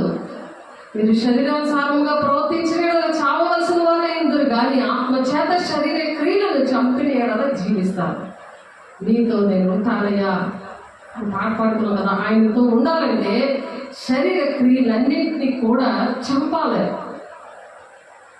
అవన్నీ చంపాలి. శరీర క్రియలు, శరీరానుసారమైన క్రియలు ఏంటి అని అంటే గలతీయులు 5వ అధ్యాయంలో ఉంటుంది, చూద్దాం. గలతీయులు 5వ అధ్యాయము చూడండి, రాసుకోండి, అవి పట్టుకొని ప్రార్థన చేసుకోండి. మీకోసం ప్రార్థన చేస్తాము మేము చక్కగా. అలాగే దేవునికి మనం నీతోనే ఉంటానయ్యా అని మనం అనుక్షణము ఆయన ఆజ్ఞలు పాటిస్తూ ఆనందించే ధన్యత మనకు ఉండాలని దేవుడు మాట్లాడుతున్నారు. కాబట్టి సరి చేసుకుందాం. శరీర కార్యాలు స్పష్టమైనవి ఏమనగా జారత్వము, అపవిత్రత, కామకత్వము, విగ్రహారాధన, వ్యభిచారము, ద్వేషములు, కలహము, మత్సరములు, క్రోధములు, కక్షలు, భేదములు, విమతములు, అసూయలు, మద్దతులు, అల్లరితో కూడిన ఆటపాటలు మొదలైనవి. వీటిని గురించి నేను మునుపు చెప్పిన ప్రకారం ఇట్టి వాటిని చేయవారు దేవుని రాజ్యమును స్వతంత్రించుకోవాలని మీతో స్పష్టంగా చెప్పుచున్నాను. దేవుని రాజ్యానికి రారు, వాళ్ళు నరకానికి వెళ్ళిపోతారు. ఇవన్నీ ఉన్నాయేమో చెక్ చేసుకోవాలి ప్రతి ఒక్కరు కూడా. అయితే ఆత్మఫలం ఏమనగా ప్రేమ, సంతోషము, సమాధానము, దీర్ఘశాంతము, దయాళుత్వము, మంచితనము, విశ్వాసము, సాత్వికము, ఆశా నిగ్రహము. ఇట్టి వాటికి విరోధమైన నియమమేది లేదు. క్రీస్తు యేసు సంబంధులు శరీరము దాని ఇచ్చలతోనూ దురాశలతోనూ సిలువ వేసి ఉన్నారు. మనము ఆత్మను అనుసరించి జీవించే వారమైతే ఆత్మను అనుసరించి క్రమంగా నడుచుకుందాము. క్రమం ఉంటుంది దానికి. పరిశుద్ధాత్మ పొందుకుంటే మనకి క్రమము నేర్పించడు. క్రమంగా దేవుడు నడిపిస్తాడు నా దేవుడు. శ్రమలోనైనా నన్ను విడువడు, నడిపిస్తాడు నా దేవుడు. శ్రమలోనైనా నన్ను విడువడు. అలసటపై పడిన చీకటి వెన్ను తట్టి చక్కని ఆలోచన చెప్పి నడిపిస్తాడు నా దేవుడు. శ్రమలోనైనా నన్ను విడువడు. ఆత్మను అనుసరించి జీవించిన వారమైతే ఆత్మను అనుసరించి అలా క్రమంగా నడిపిస్తాడట. అలా నడిపిస్తాడు అన్నమాట. చేయి తట్టి వెన్ను తట్టి చక్కటి ఆలోచన చెప్పి నడిపిస్తాడు. అదే సాధారణంగా అయితే ఎదురు వారి మీద కొండలు చెప్తాడు, ఎల్లు వాళ్ళు వెళ్ళి కొట్టు అని అంటాడు. ఇల్లు గొడవలాడు, ఎల్లు తాగిరా, తాగి వచ్చి కొట్టు గట్టిగా, వాటితో గొడవ పెట్టుకో అని ఇవన్నీ చెప్తాడు. శరీరానుసారంగా ప్రవర్తిస్తున్నారా, ఆత్మానుసారంగా మనం ప్రవర్తిస్తున్నామనే అంశం కూడా చెక్ చేసుకోవాలి. ఇంకా ఏం చేసి చెప్తాడట, ఒకరినొకరు వివాదములు రేపకయు, ఒకరి ఎందొకరము అసూయ పడకయు, వృధాగా అతిశయ పడకయు ఉండును. దేవుని యందు మనం అతిశయపడాలి, కానీ మన నుండి ఏమీ లేదు. మనం కృప ద్వారానే రక్షించబడ్డాం. మనం ఎప్పుడైతే ఈ శుభవార్తను ప్రకటిస్తూ ఉంటామో ఆయన మనకి సహకార్య ఉండి అద్భుతమైన మహాస్కార్యాన్ని చేస్తాడంట. మనకు 16:20 ఉంది. ఇవి ఎప్పుడైతే ప్రకటిస్తామో, ఇవి ప్రకటించిన తర్వాతే దేవుడు వస్తాడంట. మత్తయి 24:14 ఉంటుంది. సకల జనులకు కూడా ఈ శుభమైన వార్తలను కూడా ప్రకటించబడాలి, అప్పుడే అంతము వస్తుంది అనుంది. అంతము, యుగాంతము అప్పుడు వస్తుందట. అందుకని ప్రతి ఒక్కరు కూడా అనేక పరిగెత్తాలి, సమస్యలుగా నడిచి వెళ్ళాలి, యెహోవా కొరకు ఎదురు చూడాలి. అలాగా యెహోవాను స్తుతిస్తున్నప్పుడు ఆయన ఎదురు చూసి వారు నూతనమైన బలం పొందుకుంటారంట. అలాగే గురి ఎదురు పరిగెడతామని వాళ్ళు అలాగే పరిగెడతారు, సమస్యలుగా నడిచిపోతారట. అటువంటి బలమును దేవుడు ఇస్తాడు యెహోవా దేవుడు. ఆయన కోసం ఎదురు చూస్తూ ఆయన స్తుతిస్తూ ఉంటే, ఆయన మాటలు ఆయన ఆజ్ఞలు వెళ్తున్నప్పుడు అందులో ఆనందాన్ని ఇస్తాడట. అలా ఆనందించాలని దేవుడి మాటలు చెప్తున్నారు. అందుకనే రోమా 8:14 చెప్తున్నారు, దేవుని ఆత్మ చేత ఎందరూ నడిపించబడతారు వారందరూ దేవుని కుమారులందరూ. ఇక్కడే మనం కన్ఫర్మ్ చేసుకోవాలి, దేవుని కుమార్తెలుగా ఉంటేనే దేవుని రాజ్యంలో మనకు స్థానం ఉంటుంది. ఏలైనా వల్ల భయపడలేదు, మీరు దాస్యపాత్రను పొందలేదు కానీ దత్తపుత్రాత్మను పొందితిరి. ఆత్మ కలిగిన వారమే మనం అబ్బా తండ్రిని మొదలుపెట్టించున్నాము, మనము దేవుని పిల్లలమని ఆత్మ తానే మన ఆత్మతో కూడా సాక్ష్యం చెప్తుంది. ఇక్కడే మన పిల్లలమైతే వారసులము, అనగా దేవుని వారసులము, క్రీస్తుతో కూడా మహిమ పొందుటకు ఆయనతో శ్రమ పడిన ఎడల ఆయనతో శ్రమ పడాల. ఆయనతో అంటే ఆయన సహకారిగా ఉంటానన్నాడు కదా. మా మొక్కలే చేసేయడం, మనం అందుకే ఆశ్చర్యపడకూడదు. నా వల్ల ఏంటి అని అనకూడదు. ఏ విషయం కూడా నేను సంపాదించాను, నా పిల్లలు అనకూడదు. గట్టి వేశాడు దానియేలు చెప్తాడు. రాజు నెబుకద్నెజరుకు వచ్చిన కళ దానియేలు గారు చెప్తారు. 7 కాలాలు గట్టి వేశాడు రాజు, నెబుకద్నెజరు రాజు. కాబట్టి అతిశయం అనేది ఉండకూడదు, అహంకారము ఉండకూడదు. మనం పిల్లలమైతే వారసులు అనగా దేవుని వారసులు క్రీస్తుతో కూడా మహిమ పొందుటకు ఆయనతో శ్రమ పడిన ఎడల క్రీస్తు తోటి వారసులము మన ఎడల ప్రత్యక్షం కావు మహిమ ఎదుట ఇప్పటి కాలపు శ్రమలు ఎన్నదగినవి కావని ఎంచుచున్నాము. సముద్రం లాంటి శ్రమలు వచ్చేసినా సరే మనకు అదేమీ ఆప్తలుగా ఉంటుంది. ఎందుకంటే నరకం ఇంకా భయంకరంగా ఉంటుంది. అందుకు ఆ శ్రమలు ఆలోచిస్తే మరి ఇప్పటి కాలపు శ్రమలు అవి ఎన్న దగ్గర కావని ఎంచుచున్నాము. దేవుని కుమారుల ప్రత్యక్షత కొరకు సృష్టి మిగిలిన ఆశతో తేరి చూసి కనబడుతుంది. సృష్టి పరిశుద్ధంగా ఉంది, ఆయన మహిమను ప్రచురం చేస్తుంది. వాటి భాష లేదని కీర్తన 19వ అధ్యాయంలో చెప్తుంటే మనము సృష్టి అందుకనే మిగిలిన తేరి చూస్తుంది. అలాగే మనం కూడా ఆశతో తేరి చూడాలి, యెహోవా వరకు ఎదురు చూడాలి. అనగా యెషయా 40:31 ఉందన్నమాట. యాలగా సృష్టి నాశనమునకు లోనైన దాస్యములో నుండి విడిపింపబడి దేవుని పిల్లలు పొందబో మహిమగల స్వాతంత్రం పొందుతున్నను నిరీక్షణ గలదే. నిరీక్షణ మరి సృష్టికి ఉందంట, కానీ మనిషికి లేదు. దేవుడు పోలుగులో మరి పుట్టించిన మనిషికి ఆ నిరీక్షణ లేక పాపంలో శాపంలో ఇంకా మునిగి తేలుతున్నాడు. రోజు మునిగి తేలుతున్నాడు. ఎంత చెప్పినా వినకుండా స్వేచ్ఛగా కాక దాన్ని లోపరచమని మూలంగా వ్యర్థపరచబడను. సృష్టి యావత్తు ఇది వరకు ఏకగ్రీవంగా మురుగుచు ప్రసవేదన పడుచున్నదని ఎరుగుదము. ప్రసవేదన పడుతుంది సృష్టి. కానీ మీకా 4:10 నువ్వు ప్రసవేదన సియోను కుమార్తె, ప్రసవేదన కలిగి నువ్వు పిల్లలను కొను, అప్పుడు నీ శత్రువు నుండి నేను విడిపిస్తాను అని అంటుంటే ప్రసవేదన లేదు. సృష్టికి ఉంది ప్రసవేదన.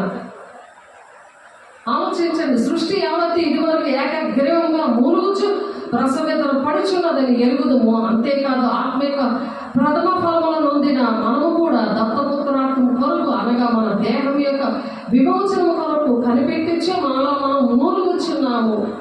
ఎలాగనగా మనము నిరీక్షణ కలిగిన వారమే రక్షించబడితివి. నిరీక్షింపబడినది కనబడినప్పుడు నిరీక్షణతో పని ఉండదు. తాను చూచుచున్న దాని కొరకు ఎవడు నిరీక్షించును మనం చూడని దాని కొరకు నిరీక్షించిన ఎడల ఓపికతో దాని కొరకు కనిపెట్టదము. అదే నీతో నేను ఉంటానయ్యా. ఒక నిరీక్షణ మనం అలా కనిపెడదాం అని చెప్తున్నారు. మరి పౌలు గారు 8వ అధ్యాయము రోమపత్రిక 8వ అధ్యాయము 25వ వచనం చూడండి, రాసుకోండి. నేను కనిపెడతానయ్యా, నీతోనే నేను ఉంటానయ్యా అని అందరం చెప్దాము. అంటే ఆత్మీయు మన బలహీనతను చూసి సహాయం చేయించున్నాడు. ఎందుకంటే పరిశుద్ధాత్మను పొందుకుంటే ఆయన కొరతలేని ఆత్మ ఇస్తాడు కదా. అందుకని ఆ బలహీనతలనే చూసి ఆయన సహాయం చేస్తాడనమాట. అందుకు పరిశుద్ధాత్మను పొందుకోవాలి. ఆయనే సహాయం చేస్తాడు. మనం దేవుడి రాజ్యాన్ని తీసుకెళ్తాడు. పరలోక రాజ్యాన్ని ఆకాశంలోనికి మధ్యాకాశంలో ఓదగానే మనం ఎప్పుడైతే సిద్ధపడతామో, మొదటి కొరింథీయులకు రాసిన పత్రిక 15వ అధ్యాయం 51వ వచనం చదివితే అక్కడ ఉంటాయి రహస్య రాకడలో ర్యాప్చర్ అంటారు. చాలా సార్లు చెప్పడం జరుగుతుంది అది. ఎందుకంటే ఆ దినాల్లో ఉన్నాము. అందుకని మనం సిద్ధంగా ఉండాలి. దేవుని ఆజ్ఞలు పాటిస్తూ ఆయనలో ఆనందించాలి, యెహోవాను స్తుతిస్తూ అని. అందుకని మనం నేర్చుకోవడానికి దేవుడు సహాయం చేస్తున్నాడు. అటువంటి ఆత్మీయ మనం బలహీనతను చూసి సహాయం చేయుచున్నాడు. ఎలాగ మనము యుక్తముగా ఎలాగ ప్రార్థన చేయవలో మనకు తెలియదు. కానీ ఉచ్చరింప సఖ్యము కానీ మూర్ఖులతో ఆ ఆత్మ తానే మన పక్షంగా విజ్ఞాపన చేస్తాడంట. పరిశుద్ధాత్మ దేవుడే మన అలసిపోదు. మనకు మూర్ఖులు వస్తే ఆయనే పరిశుద్ధాత్మ దేవుడే మన ఒంటిలో ఉంది. ఆ మూర్ఖులతో ఉచ్చరింప సఖ్యము కాని మూలకలతో ఆత్మ తానే మన పక్షంగా విజ్ఞాపన చేస్తున్నాడంట. మరియు హృదయములను పరిశోధించేవాడు ఆత్మ యొక్క మనసు ఏదో ఎరుగును. ఎలాగనగా ఆయన దేవుని చిత్త ప్రకారం పరిశుద్ధుల కొరకు విజ్ఞాపన చేయించున్నాడు. ఎవరో నీ కోసం నా కోసం ప్రార్థన చేయట్లేదని బాధపడే పని లేదు. ఎందుకంటే పరిశుద్ధుల కొరకు, దేవుని చిత్త ప్రకారం పరిశుద్ధుల కొరకు విజ్ఞాపనం చేస్తున్నాడంట. ఆయనే మన హృదయాంతరంగాలు ఎరిగి ఆయన పరిశోధిస్తున్నాడంట.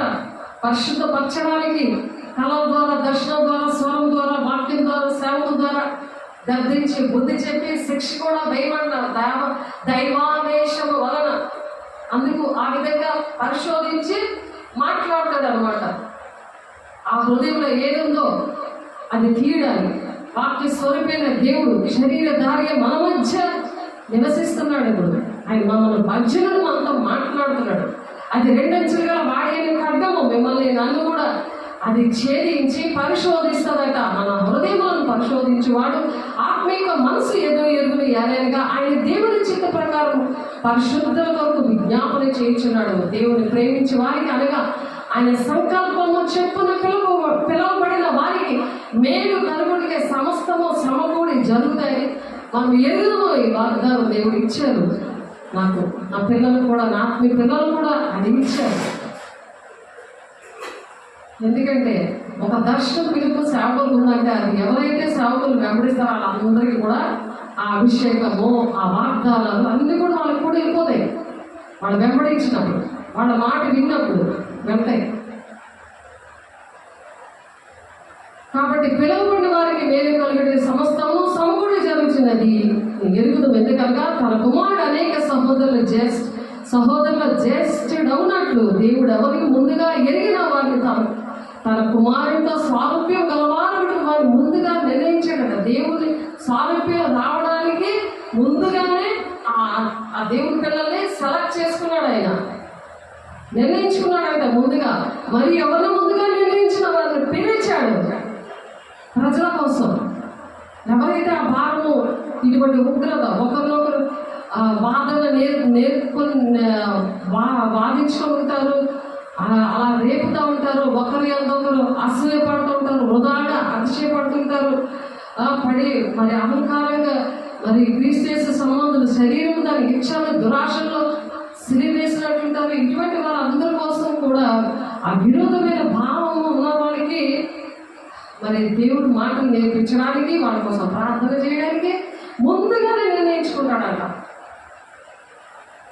ఇందాక యశ్వా గారు చెప్పారు, ఇక్కడ పౌలు గారు గలతీ సంఘంతో చెప్తున్నారు. చూడండి, వాళ్ళు ఏంటంటే హెబ్రీలు 11వ అధ్యాయంలో ఉంటుంది, 4వ వచనంలో వాళ్ళు చనిపోయినా సరే మన మధ్యన బ్రతికున్న వారిగానే మాట్లాడతారంట. అది కూడా మనం చాలాసార్లు చెప్తున్నాం. ఒకసారి చూడండి, మా హెబ్రీలు రాసిన పత్రిక 11వ అధ్యాయం 4వ వచనం హెబేల్ విషయంలో చెప్తున్నారు. అలాగే యెషయా గారేంటి, మరి పౌలు గారేంటి, భక్తులందరూ కూడా మనతో వాక్య స్వరూపిగా వచ్చి శరీరధారి మా మధ్యలో నివసిస్తూ మనతో మాట్లాడుతున్నారు. విశ్వాసం బట్టి హేబేలు కయ్యని కంటే శ్రేష్టమైన బలి దేవునికి అర్పించదు. దేవుడు అతను అర్పణ కూర్చి సాక్ష్యం ఇచ్చినప్పుడు అతను ఆ విశ్వాసం బట్టి నీతిమంతుడిగా సాక్ష్యం పొందాడు. మనం కూడా అలాగే సాక్ష్యం పొందుకున్నప్పుడు ఆ విశ్వాసం బట్టి నీతిమంతుడని సాక్ష్యం పొందను. అతను మృతులంది విశ్వాసం ద్వారా మాట్లాడుచుంటాను. చనిపోయినా సరే ఆయన విశ్వాసం ద్వారా, ఆ విశ్వాసం ద్వారానే మనతో మాట్లాడుతున్నాడట. అప్పుడు ఈ భక్తులు కూడా మనతో మాట్లాడుతున్నారు, చనిపోయి కూడా మనతో మాట్లాడుతున్నారు. కాబట్టి మరియు ఎవరిని ముందుగా నిర్ణయించనో వారిని పిలిచనో, ఎవరిని పిలిచనో వారిని నీతిమంతులుగా తీర్చను, ఎవరిని నీతిమంతులుగా తీర్చనో వారిని మహిమపరచాడంట. అదే కొరతలైన ఆత్మతో నింపాడంట. కాబట్టి ఇట్లుండగా ఏమందమో దేవుడు మన పక్షంలో ఉండగా మనకి విరోధి ఎవరు?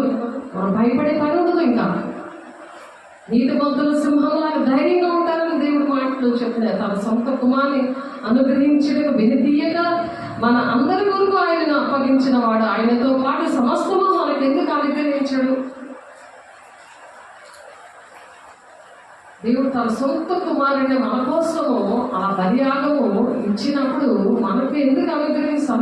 మనకి ఎందుకు సమస్తము ఎప్పుడు మన క్రమంగా మనం నడిస్తే మనకు ప్రతిదీ కూడా, ఏ బాధలో ఉన్నా సరే, ఏ సమస్య ఉన్నా సరే దేవుడు కంపల్సరిగా తీర్చే దేవుడు, ఆశీర్వదించే దేవుడు. ప్రతి ఒక్కరిని దేవుడి రాజ్యానికి తీసుకువెళ్ళాలని ఆయన ఆశపడి ఆ మాటలు అవన్నీ కూడా మనం నెమరు వేసుకోవాలి. ప్రతి క్షణం కూడా దేవుని చేత ఏర్పరచబడిన వారి మీద నేరం మోపువాడెవడు?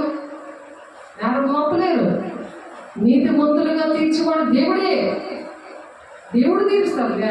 ఎవరైనా నా నిమిత్తం జనులు మిమ్మల్ని నిందించి హింసించి చెడ్డ మాటల పలికినప్పుడు మీరు ధన్యులు, సంతోషించి ఆనందించండి, పరలోకమందు మీ ఫలం అధికమందుని మత్తయి 5వ అధ్యాయంలో కొండ మీద ప్రసంగంలో 3 రోజులు చెప్పారు ఈ మాటలు యేసయ్య. మరి అలాంటప్పుడు నీతిమంతులుగా తీర్చేవాడు దేవుడే. దేవుడే మనకి సాక్షి. అందరి కోసం ఎందుకు ఆలోచిస్తున్నావు? దేవుని బిడ్డ శిక్ష విధించేవాడు ఎవడు? చనిపోయిన క్రీస్తే. అంతేకాదు మృతుల్లో నుండి లేచిన వాడును, దేవుని కుడిపార్శ్వం ఉన్నవాడును, మన కొరకు విజ్ఞాపనము కూడా చేయవాడును ఆయనే. దేవుడు కుడిపార్శ్వం ఉన్నాడు, తండ్రి చిత్తాన్ని నెరవేర్చి ఆయనే మన కోసం విజ్ఞాపన చేస్తాడు. మనం ఏ బాధలో ఉన్నా. అందుకనే మనము దేవుని ఆజ్ఞలు పాటిస్తూ ఆయన ఎందుకు ఆనందించాలి, ఆయన స్తుతించాలి. క్రీస్తు ప్రేమ నుండి మనల్ని ఎడబాపవాడెవడు? శ్రమ అయినను, బాధ అయినను, హింస అయినను, కరువైనను, వస్త్రహీనత అయినను, ఉపద్రవమైనను, ఖడ్గమైన మనలను ఎడబాపున. పాటలో మనం పాడుకున్నాము 2వ చరణంలో. ఇందును గూర్చి వ్రాయబడేది మనగా నిన్ను బట్టి దేని వల్ల మేము వధింపబడిన వారము, వధకు సిద్ధమైన గొర్రెలమని మేము ఎంచబడిన వారము, ఆయనను మనల్ని ప్రేమించడం అనే ద్వారా మనం వీటన్నిటిలో అత్యధిక విజయం పొందుచున్నాము. కాబట్టి ఎవరైతే అలా విజయం పొందుకుంటారో మరుగైన మన్నాను భుజంపనిస్తారట, దేవుడితో కూర్చుండబడతారట. కాబట్టి ఆయన మనం కిరీటంగా, దేవుడి పిల్లలు మన కిరీటంగా ఉంటారు. దేవుడు మరి ఆ విధంగా మనల్ని దీవించాలని, ఆశీర్వదించాలని పరిశుద్ధాత్మ దేవుడు మరి యేసయ్యను పిలుస్తున్నారు. సంఘం నా మాట వింది అని చెప్పి పరిశుద్ధాత్మ దేవుడు సంఘాన్ని అప్పచెప్తున్నాడు. ఎత్తబడే గుంపులు సంఘం నా మాట వింది. కాబట్టి సంఘము పెళ్లికి మంతగా సిద్ధంగా ఉంది. రమ్ము, దేవుని స్వరం వినగలిగే జ్ఞానేంద్రియాలు ఇక్కడ మనం సంపాదించుకున్నప్పుడు ప్రకటన 22:17 ఉన్నది. రమ్ము, త్వరగా రమ్మని యేసేని పిలిస్తే మరి యేసే ఆ మధ్యాకాశంలో పూర్వవుతారు. అలా ఈ పెళ్లికి మంత సంఘాన్ని తీసుకొని వెళ్తాడు ఆయన. అలా సిద్ధపడాలని దేవుడు ఆశపడుతున్నారు. మరి ఇక్కడే మనం ఇటువంటి అనుభవాలు ఉన్నప్పుడు మనం కంపల్సరిగా దేవుడి రాజ్యానికి వెళ్ళగలము. మరి ఆ ఆజ్ఞలు ఏదైతే ఉన్నాయో అవన్నీ కూడా అనుసరిస్తూ దేవుళ్ళు ఆనందించేవాడు ధన్యుడు. ఆయన నీతో నాతో ఉన్నాడు అని మనం నమ్మి మరి ఆయనకి ఇష్టమైన పనులు చేసిన మీరు ఏది అడిగితే అది ఇస్తానంటాడు. కాబట్టి విశ్వాసంతో, నిరీక్షణతో ఎదురు చూడాలి.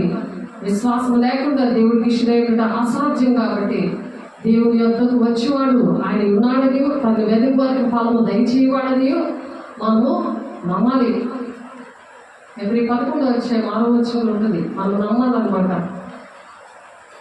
తను వెతుకు వారికి ఫలము దయచేయవాడని నమ్మగలను కదా.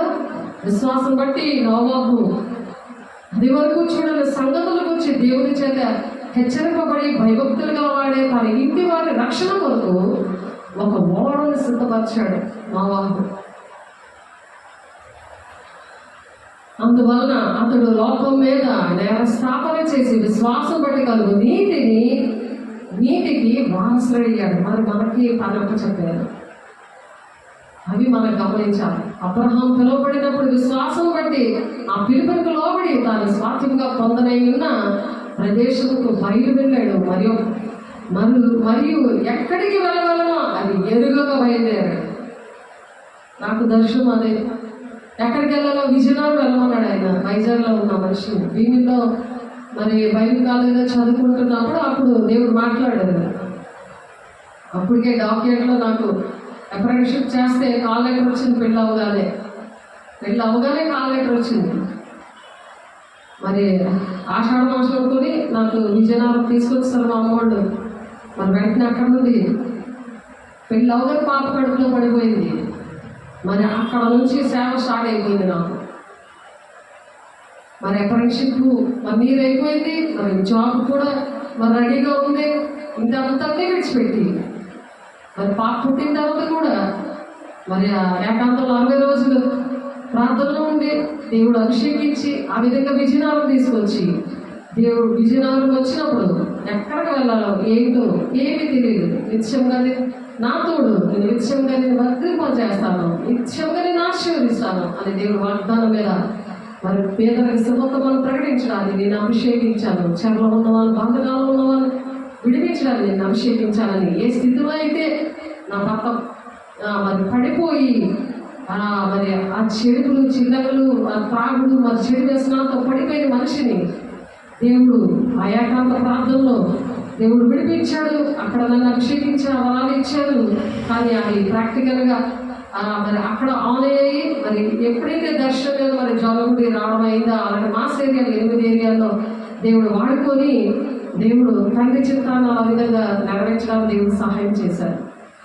కాబట్టి అబ్రహాం పిలువబడినప్పుడు విశ్వాసం బట్టి ఆ పిలుపులకు లోబడ్డాడు. నేను లోబడినప్పుడే నాకు ఆ వరాలన్నీ ఆన్ అయ్యేది. లేకపోతే ఇక్కడ నువ్వు చేయలేవు అని మా ఆయన గట్టిగా కన్ఫర్మ్ చేశాడు. ఆయన నువ్వు చీట్లు వేసుకుంటే భీమిలి, విజయనగరం మరి విశాఖపట్నం చీట్లు వేసినప్పుడు 3 సార్లు తీశాడు ఆయన. విజయనగరం అనే 3 సార్లు కూడా వచ్చింది. ఎందుకంటే ఎక్కడికి వెళ్ళాలో విజయనగరంలో తెలియదు. కానీ జనుగుడిలో దేవుడు చర్చిచ్చారు. మాకు ప్రభు చర్చిచ్చినప్పుడు దేవుడు అక్కడ నుండి దేవుడు 8 పరిచయాలు చేసినప్పుడు సొంత చర్చ మళ్ళీ జనుగుడిలోనే ఇచ్చారు. ఎందుకంటే మంచి కాపతాలు గొర్రెల కోసం ప్రాణం పెడతాడు, జీతగాడు తోడేలు విడిచిపెట్టి వెళ్ళిపోతాడు అని వాక్యం ఉంది. కాబట్టి ఆ విధంగా ఎక్కడైతే నా పిలుపు దర్శనం ఉందో అక్కడే మళ్ళీ ఓన్గా చర్చిచ్చారు. కాబట్టి విశ్వాసం బట్టి అతనితో వాగ్దానం సమాన వారసులైన ఇస్సాకు, యాకోబు అనుమరులు గుడారంలో నివసించు అన్యుల దేశంలో ఉన్నట్లుగా వాగ్దాన దేశంలో పరవశులయ్యారంట. ఎలాగ దేవుడు దేనికి శిల్పియు నిర్మాణకుడునై ఉన్నాడు. పునాదులు గల ఆ పట్టణం కొరకు అబ్రహాం ఎదురు చూస్తున్నాడంట. ఆ విధంగా ఎదురు చూపులు నాకు కూడా ఇచ్చారు. నీతో నేను ఉంటానయ్యా అని చెప్పడానికి విశ్వాసం బట్టి సారాయి వాగ్దానం చేసిన వాడు నమ్మదగిన వాడును ఎంచుకొని కనుక తాను వయసు గతించినదైన గర్భము ధరించుటకు శక్తి పొందింది శారా. ఎందుకు ఆ విశ్వాసం ద్వారా ఎటువంటి పరిస్థితిలో ఉన్నా సరే దేవుడు అద్భుతకరుడు, ఆశ్చర్యకరుడు, ఆలోచన కదా మరి బలవంతుడైన దేవుడైన. అందుకనే అది జరగదు ఇది జరగదు అని అసలు ఏమీ లేదు భూలోకంలో. ఏది దేవునికి ఇష్టంగా నడుస్తామో ఆయన ఆజ్ఞను పాటిస్తూ ఆయన స్తుతిస్తూ మరి ఆ ధన్యత్వం ఎవరైతే పొందుకుంటారో సమస్తము ఆయన వాళ్ళకి సమకూడి చేస్తాడు దేవుడు. నాకు ఎవరు కూడా నాకు ఏ విషయంలో కూడా హెల్ప్ లేదు. ఓన్లీ విశ్వాసం ద్వారానే నన్ను దేవుడు ఈ విధంగా వాక్యమనే దేవుడు నన్ను నిలబెట్టుకున్నాడు. కాబట్టి దేవుడి మాటలు దీవించిందాక పరిశుద్ధుడా ప్రేమ గల దేవ అభిషేకుడా నాయన మాతో మాట్లాడేవయ్యా నాతో నాయన. ఇదిగో నాయన మమ్మల్ని బలపరచవయ్యా. ఆంగ్లంలో బిడ్డలు, ఆంగ్లంలో బిడ్డలు ప్రభా అయా నా తండ్రి మీరందరినీ మీరు బలపరిచారు, స్థిరపరిచారు ప్రభా. నీలో ఆనందించబడుతున్నాం ప్రభా, నిన్ను స్తుతించబడుతున్నాం ప్రభా. మా మార్గాలు సరళం అవ్వాలంటే నాయన మేము నిరాజ్య నివాసులుగా నీతో సదాకాలం ఉండాలంటే ప్రభా అయా ఎలా ఉండాలో మమ్మల్ని సరిచేసిన దేవా, నడిపించిన దేవానికి స్తోత్రాలు ప్రభు. ప్రతి ఆటంకాలు తొలగించండి, నడిపించండి, మహిమ పొందుకోండి అయా. ప్రతి ఒక్కరి మీద నీ రక్తాన్ని యేసునామములో కుమ్మరించండి. ప్రతి బంధకాలు యేసునామములో కాలిపోవుగాక, విడుదల పొందుకోవుగాక యేసునామములో ప్రభా. నీ కొరత లేనాత్మతో ప్రతి ఒక్కరు నింపండి, మాత్రమే వాడుకోండి ప్రభా యేసునామములో ప్రభా. వారి క్రియలు చెప్పిన జీవితము సిద్ధపరచుంచాలంటావు ప్రభా. అయా తండ్రి నాయన మరి త్వరగా రాబోతున్నాను ఆయన తండ్రి మీరు సెలవిస్తున్నారు ప్రభా. అయా మమ్మల్ని దర్శించి మాట్లాడి మమ్మల్ని సరిచేసి పరిశోధించి పరిశీలించండి, నడిపించండి, మహిమ పొందుకోండి. మాతో మాట్లాడినందుకు అయా నూరంతలు మా హృదయాల్లో నాయన నీ వాక్యాన్ని అయా నాయన మీరు నింపినందుకు నా తండ్రి నీ మహిమతో మమ్మల్ని నింపి ప్రభు నీ సాక్షిగా నిలబెట్టుకుంటున్నందుకు మరి రేపటి దినాన్ని ప్రభు మరలా మాట్లాడడానికి మీరు సిద్ధపరిచినందుకు నాయన నీ సాక్షిగా నిలబెట్టుకుంటున్నందుకు ప్రతి ఒక్క బిడ్డని నేను అభిషేకించి మీరు దీవిస్తున్నాను. ప్రతి ఒక్కరికి నీ సాక్షిగా భూమి గంతముల వరకు కూడా అపోస్తలులు 1:8 ప్రకారము ప్రతి ఒక్క బిడ్డలకు విధంగా అభిషేకించి ఆ విధంగా నీ సాక్షిగా అయ్యా వాడుకోవడానికి ఇష్టపడినందుకు వందనాలు స్తోత్రాలు చెల్లిస్తూ చేసే పరిశుద్ధ నామములో బ్రతిమలాడి వేడుకుంటున్నాం తండ్రి. ఆమేన్. తండ్రి యొక్క దీవెన, కుమారుని యొక్క కృప, పరిశుద్ధాత్మ యొక్క నిత్య సహవాసము సదాకాలము తోడే నడిపించిన గాక. ఆమేన్. దేవుని మహిమ కలుగును గాక. God bless you. దేవుడు మిమ్మల్ని దీవించి ఆశీర్వదించిన గాక. ఆమేన్.